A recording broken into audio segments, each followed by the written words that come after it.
صراع البث التلفزيوني وأموال الرعاية يتجدد بين الحين والآخر في كل موسم للدوري السوداني. تجمع الأندية عاد للتهديدات العلنية الموجهة لاتحاد الكرة، ملوحا بمنع القناة الناقلة من بث مباريات القسم الثاني الذي سينطلق في 20 من شهر المقبل، إضافة لعدم حمل شعار الشركة الراعية ما لم تسدد بقية مستحقات الأندية.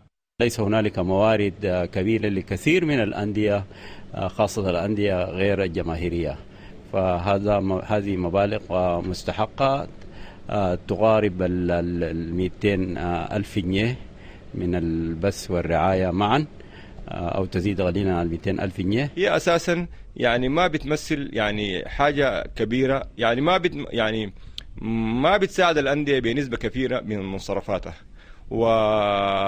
وبالتالي الشيء البسيط ده الناس لما تحسب عليه حقه يجي في مواعيده عشان يؤدي الغرض المطلوب منه.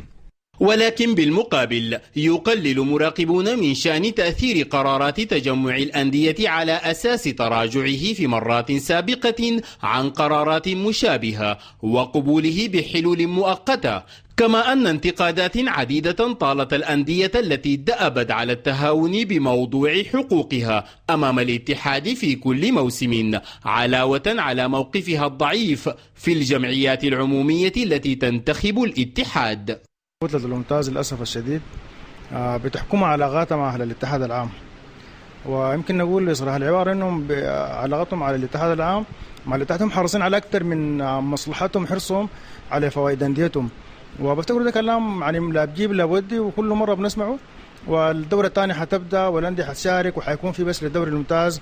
عائدات البث والرعاية تصل إلى أكثر من $1,000,000 هذا الموسم، ولم تتسلم الأندية منها سوى أقل من الثلث، وفي انتظار الحصول على حقوقها المترتبة على الاتحاد. تبقى هذه الأندية تعيش أزمات مالية خانقة ومتلاحقة. سامر العمرابي، الجزيرة الرياضية، الخرطوم.